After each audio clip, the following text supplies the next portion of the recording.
Welcome to our channel. Dr. Praveen Gupta presents Oncology Nursing Conclave 2026.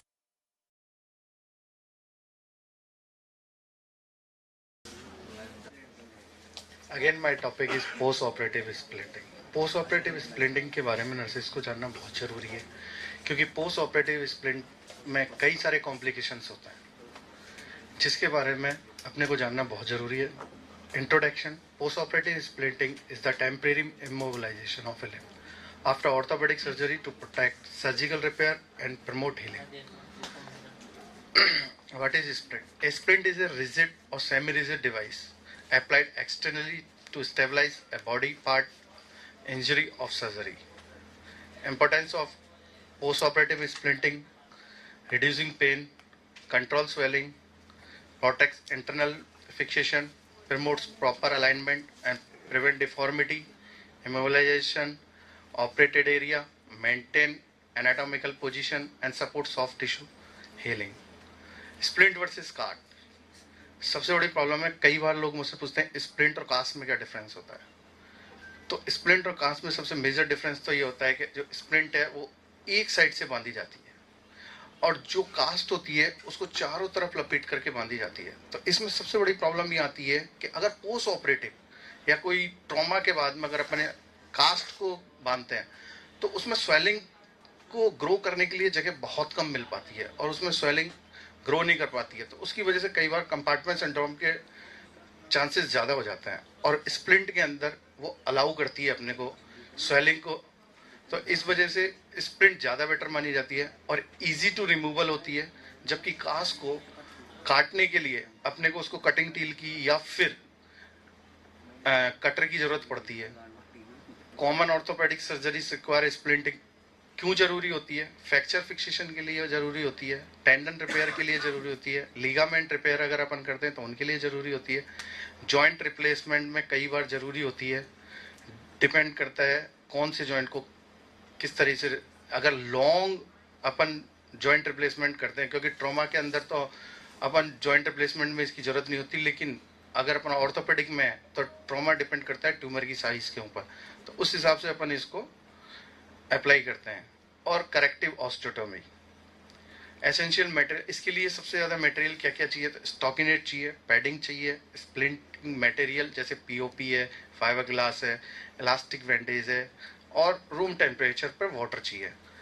Stockinette, ये stockinette है protect skin and wick moisture, जैसे moisture ना आए और वो स्किन को प्रोटेक्ट करती है, किसी भी तरह की डायरेक्ट स्किन पर टच होने की वजह से कोई भी एलर्जी के चांसेस ना रहे।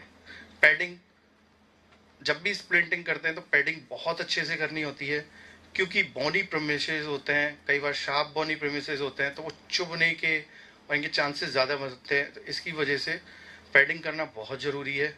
स्प्लिंटिंग मटेरियल तो ये दो तरीके के दिखाए गए हैं यहाँ पर। पहला है POP, plaster of Paris. Plaster of Paris के अंदर ये क्या है कि थोड़ा सा हैवी होता है लेकिन मोल्डेबल इजीली होता है, बहुत अच्छे से इसको मोल्ड कर सकते हैं। जैसी बोन की शेप आपको देनी है आप उसी एंगल में उसको शेप दे सकते हैं। और ये फाइबर ग्लास का लाइट वेट होता है, कलरफुल होता है और दिखने में भी अच्छा लगता है। फिर है इलास्टिक बैंडेज। इलास्टिक बैंडेज का अपन यूज कम करते हैं लेकिन रोलर बैंडेज का यूज ज़्यादा करते हैं नाउ इट इज।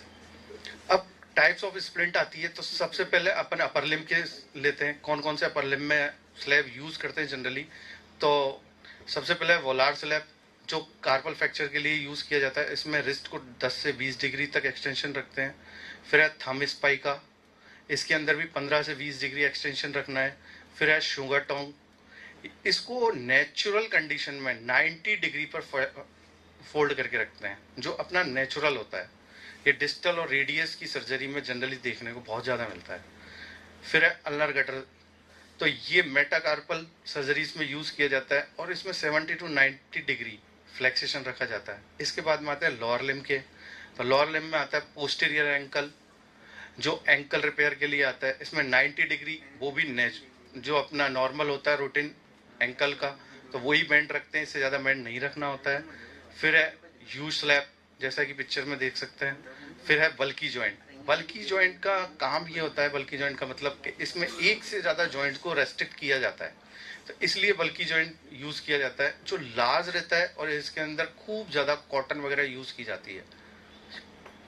इसको अप्लाई कैसे करना है तो उस स्टेप बाय स्टेप इसमें बता रखा है। स्टॉकिनेट की 2-3 लेयर्स ऑफ पैडिंग, जैसे ही मैं बताया था। एक्टिवेशन के लिए स्प्लिंट में जो पानी है रूम टेम्परेचर पे, उस पानी के अंदर इसको डिप करते हैं और जो एक्स्ट्रा वाटर जो एब्जॉर्ब करता है उसको स्क्यूज कर देते हैं और इसको मटेरियल को फ्लैट सरफेस के साथ में पीओपी को फ्लैट किया जाता है, जिससे वो दिखने में भी ठीक लगता है और उसके अंदर जो रिंकल्स होते हैं वो बाद में स्किन को प्रॉब्लम ना करे, इसलिए इसके रिंकल्स निकाल दिए जाते हैं।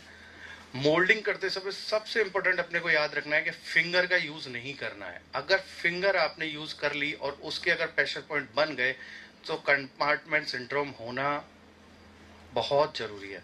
तो इस वजह से करना ही नहीं है फिंगर का यूज, अपने को सिर्फ पाम का ही यूज करना है। जैसे अपन देख सकते हैं यहाँ पर इस वाली पिक्चर में, ऊपर वाली में इनकरेक्ट है, क्यों? क्योंकि इसमें फिंगर का यूज किया गया है और इसके नीचे वाली में अपने पाम का यूज किया। तो इसलिए अपने को कास्टिंग करते समय फिंगर का यूज नहीं करना है।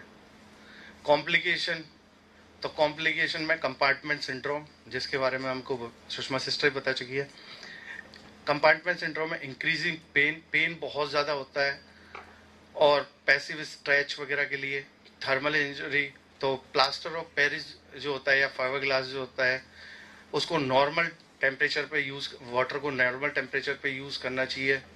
और poor moulding, principle of splint application, maintain functional position, adequate padding, avoid excessive tightness, और एक्सेसिव टाइटनेस भी कंपार्टमेंट सिंड्रोम का एक कारण बनती है।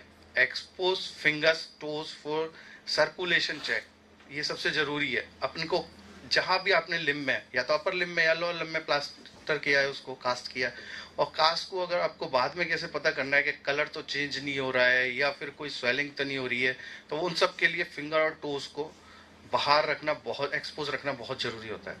नर्सिंग रेस्पॉन्सिबिलिटी आफ्टर स्प्लिंटिंग, तो मॉनिटरिंग करनी है, check sensation, access movement, elevate limb and provide patient education.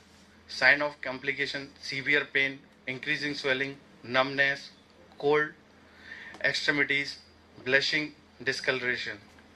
Nursing management for complication, surgeon को तुरंत इन्फॉर्म करना है। अगर सर्जन ने कहा है तो बैंडेज लूज करनी है, लिम्ब को एलिवेट करना है और वाइटल्स मॉनिटर करने हैं, क्योंकि अपन ने फिंगर और टोस एक्सपोज रखे हैं तो अपन आराम से वाइटल देख सकते हैं।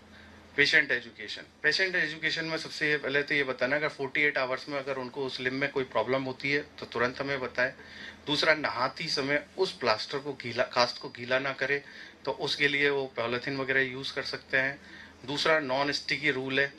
सबसे ज्यादा प्रॉब्लम क्या होती है, पेशेंट के कास्ट बांधने के थोड़े दिन बाद ही पेशेंट को जैसे ईचिंग होती है, तो उसके अंदर जैसे हैंगर डाल लिया, पेंसिल डाल लिया, पेन डाल लिया, किसी भी तरह का अगर आप डालोगे तो अंदर इंजरी होने के चांसेस सबसे ज्यादा होते हैं। और फिर अगर वो इंजरी होती है तो अपन उसकी ना ड्रेसिंग कर पाते हैं ना उसको देख पाते हैं, तो ये सबसे बड़ी प्रॉब्लम होती है। अगर वार्निंग साइन कोई भी है, जैसे कलर चेंज है या फिर ठंडा गर्म, जैसे ठंडा पड़ गया है, इस तरह की अगर कोई भी प्रॉब्लम होती है तो तुरंत कंसल्टेंट को इन्फॉर्म करना होता है। डॉक्यूमेंटेशन में टाइप्स ऑफ स्प्लिंट, कौन से तरह का स्प्लिंट बांधा गया है, कब इसको बांधा गया है, बांधते समय न्यूरोवास्कुलर स्टेटस क्या थे और पेशेंट की कंप्लेंट क्या थी। Early detection of complication saves limbs and lives. Thank you very much. Thanks for attention. For more educational content, subscribe the channel.